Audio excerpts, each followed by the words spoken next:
Sang Kiai, bahagia itu bukan dicari tapi ada di dalam diri. Di dunia ini kita menjalani hidup kita masing-masing, karena setiap manusia menjalani hidupnya. Tentu saja setiap manusia punya masalah kehidupan. Kalau tidak mempunyai masalah hidup namanya orang mati, jadi punya masalahnya masalah orang mati bukan masalah orang hidup. Tidak usah merasa diri kita artis terkenal yang harus pintar membuat sandiwara hidup paling indah, pura-pura dari lakon ketoprak. Semua orang itu selama masih hidup pasti punya masalah hidup, bukan kamu saja yang hidup. Jangan merasa diri artis paling top, sehingga orang lain itu kamu anggap penonton drama kehidupanmu.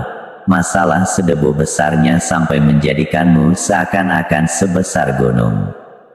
Padahal namamu tak tercatat di kisah kitab manapun, dan kamu itu kecil sekali, jika dibandingkan alam raya ini, tak ternilai sama sekali, tak diperduli sama sekali oleh malaikat, malah jelek melihat kelakuanmu. Hadapilah masalahmu sendiri, sebab orang lain juga punya masalah, bukan kamu saja. Dadi wong ora usah kakean pola. Kebahagiaan tidak dicari, tapi dibuat. Hidup konon adalah pencarian kebahagiaan, seolah kebahagiaan itu sesuatu yang berada di luar diri kita, diam dengan anggun di negeri yang jauh, menunggu kita datang menjemput, maka pengembaraan panjang dan kadang tak berujung itu pun dimulai. Sebagian besar dari ruas usia kita yang sangat terbatas, habis terpakai dalam perjalanan itu. Banyak orang yang terlalu sibuk mencari kebahagiaan sehingga lupa untuk berbahagia. Dia ada di dalam. Kita tak harus mencarinya, tetapi membuatnya, merakitnya, meraciknya, dari bahan-bahan yang sesungguhnya sudah ada di dalam diri kita sendiri.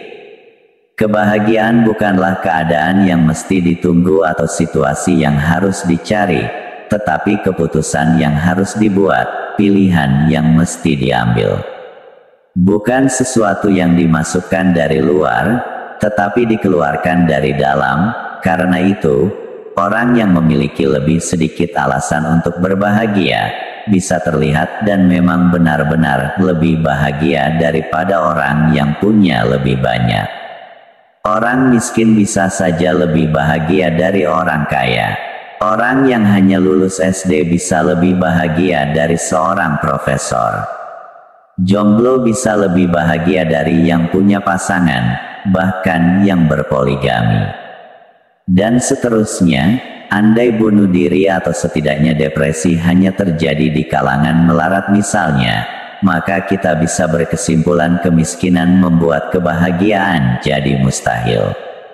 Tetapi nyatanya kan tidak. Orang-orang sangat kaya juga melakukan dan mengalaminya. Ini soal bagaimana kita melihat sisi terang dari semua hal. Laron saja selalu mengejar cahaya kok, masa kita malah mengendap di lorong-lorong gelap seperti tikus. Jadilah koki kreatif yang tetap bisa menyuguhkan hidangan nikmat dari keterbatasan bahan yang tersedia. Bukan seperti chef amatiran yang belum juga memulai memasak karena sibuk menuntut harus ada bahan sesuai buku resep, sementara rasa lapar sudah menggila. Kita sendiri yang membuat syarat untuk bahagia itu menjadi rumit. Kita sendiri yang merancang resep menu keceriaan itu menjadi pelik. Sementara kita menunggu ikan salmonnya tiba dari Selandia Baru, kejunya sampai dari Skandinavia, orang di sebelah sudah berkeringat melahap ikan asin sambal terasi. Lucunya, kita sering meledek semacam ini, gitu saja sudah seneng banget. Norak, padahal sesungguhnya, pada saat yang sama kehidupan juga sedang mengolok-olok kita. Lah, udah gitu kok masih suntuk. Goblok, maka raciklah bahagiamu, dengan segala bahan yang ada padamu. Bahan-bahan yang barangkali selama ini kau abaikan karena terlalu sibuk mengejar ilusi kebahagiaan di seberang sana.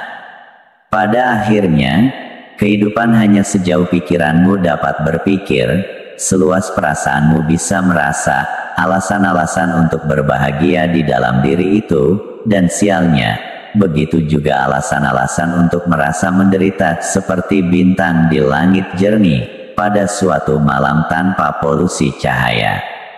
Semakin kau menghitungnya, semakin dia bertambah banyak, muncul, atau sebenarnya menjadi terlihat satu persatu, dan akhirnya langitmu penuh dengan cahaya. Tapi ada kok orang yang menemukan kebahagiaannya setelah melakukan pengembaraan. Ada, di ujung pengembaraan itu dia akhirnya menemukan bahwa kebahagiaan yang dicarinya ternyata ada di rumah yang ditinggalkannya, dan rumah itu adalah pikiran dan perasaannya sendiri. Biarkan diri melangkah jauh, dan banyak waktu harus ditempuh, walau sebenarnya dekat yang kita gapai, tapi perjalanan harus bernilai. Pengalaman itu akan meluaskan pandangan, dan bisa banyak mengambil keputusan, agar tak membosankan hari, dan hati tak pernah sepi, walau sebenarnya semua kejadian itu porosnya sama, mengukuhkan atau tidak pada iman kita. Jika tak menguatkan iman itu namanya sia-sia. Jika menguatkan iman itulah perjalanan yang bermakna. Jika kau terluka, itu amat wajar adanya, selama kau manusia. Sebenarnya kita hanya perlu menjadi sawah yang rela dicangkul petani, sebab hanya dengan ikhlas dan rela sesuatu itu akan bisa berarti. Biarlah terbalik-balik tanah hatimu, dan didapat kesuburan untuk ditanami, di mana hikmah tercipta, kepahaman kelembutan ilmu terasa, lalu dari lisanmu yang keluar hanya kata bijak, di mana semua telinga mengharap kau hangatkan dinginnya waktu, dan kau redakan panasnya hari.